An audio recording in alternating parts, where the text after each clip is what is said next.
নমস্কার।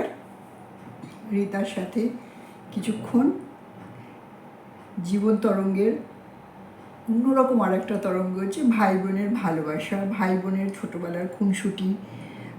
সকলেরই এ বিষয়ে কিছু না কিছু অভিজ্ঞতা তো আছেই। জায়গায় এখনকার দিনে তো একটা ভাই বা একটা বোন, হ্যাঁ।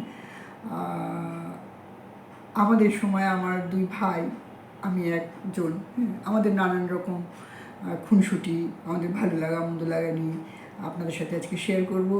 আশা করি আপনাদের ভালো লাগবে, শুনতে থাকুন।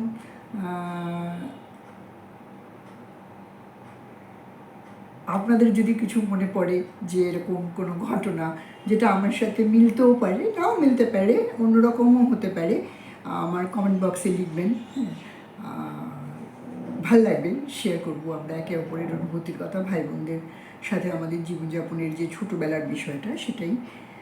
আমার দুই ভাই, তারা প্রচণ্ড দুষ্টু ছোটোবেলায়। তাদের দুষ্টুমির যদি আমি ফিরিস্তি দিই তাহলে এটা লম্বা লিস্ট হয়ে যাবে। সেই লম্বা লিস্টের মধ্যে অন্যতম হচ্ছে তারা মোষের পিঠে চড়ে তাদের হাত ভেঙেছে দুজনে। ভাবা যায় কি না, তারা মোষের পিঠে করে নাকি যাত্রা করবে, চললেন। এবার মোষ শুয়ে আছে, উঠেছে তার পিঠে, মোষ দাঁড়িয়ে পড়েছে, ব্যাস হয়ে গেল চিটপটাং। এবার হাত ভাঙলো, একসাথে দু ভাইয়ের হাত ভেঙেছে, দুজনকে নিয়ে মা বাবার সে কি ছোটাছুটি। মানে ভাবা যায়, ভাবুন একবার। কি দুষ্টু, কি দুষ্টু। খাটে উঠে এমন নাচ নেচেছে, খাটের মধ্যিখানে যে পাটাতনগুলো থাকে ভেঙে দিয়েছে। বাবা বলছে, দাঁড়া, তোদেরকে একটা সঠিক শাস্তি দিতে হবে। হাত বেঁধে রেখে দিয়েছে। যেই বাবা ঘর থেকে বেরিয়ে গেছে তাদের ফিক ফিক হাসি। কেন জানে তো, ঠাকুমা দিদিমা আছে, বার করে দেবে, কোনো চিন্তা নেই তাদের। আমি আগেও বলেছিলাম না যে আমি খুব কম খাবার খাই, এখনও তাই, আগে আরও কম খেতাম। খেতে বসতাম আমরা তিন ভাই বোন একসাথে। মা, দিদিকে একটু বড় মাছটা দাও। বড় ভাই আমার, কেন জানেন? শুনুন তাহলে গোপন কথাটা। দিদি খেতে পারবে না, আর আমাকে 5 দিন সমানে বলবে, দিদি তুই কি পুরোটা খাবি, দিদি তুই কি পুরোটা খাবি। ও নেবে আমার থেকে, ভাবুন ওর দুষ্টুমির বুদ্ধিটা একবার চিন্তা করুন। হ্যাঁ, আমার ছোটো ভাই তখন 3-4 বছর বয়স হবে। সে 100 টাকা নিয়ে চলে গেল ঘুড়ির দোকানে। গিয়ে, তার আগে বলি, দুপুরবেলা যখন মা বাবা সবাই ঘুমোচ্ছে, তখন আমাদের বাড়ি ট্রেন ছিল, সবাই দুপুরবেলা। আমার বাবার যেহেতু ব্যবসা বাণিজ্য, অনেক ভোরবেলা তাকে দোকানে যেতে হতো, এসে আর সে একটু না রেস্ট করে বিকেলবেলাটা করতে পারতেন না, যেতে পারতেন না।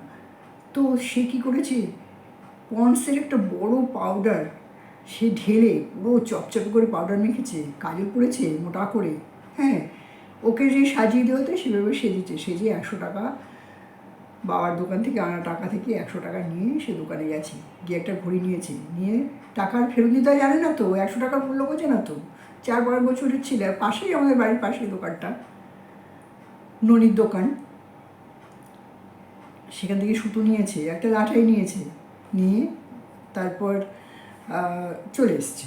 এবার বিকেলবেলা বাবা যখন যাচ্ছে রাস্তা দিয়ে, বলছে, বাবাকে ডাকছে, দাদা দাদা শুনে যান একটা কথা, আপনার ছোট ছেলে এই যে 100 টাকা দিয়ে গেছে, দিয়ে আমি কি করবো, ঘুড়ি চেয়েছে, ওকে একটা ঘুড়ি দিয়েছি, হ্যাঁ, লাটাই চেয়েছে, সুতো চেয়েছে, দিয়েছি, এই দেখুন বাদ বাকি ফেরতটা আবার রাস্তায় হারিয়ে ফেলবে, কি করবে জানি না, তো ফেরতটা আপনি নিয়ে যান।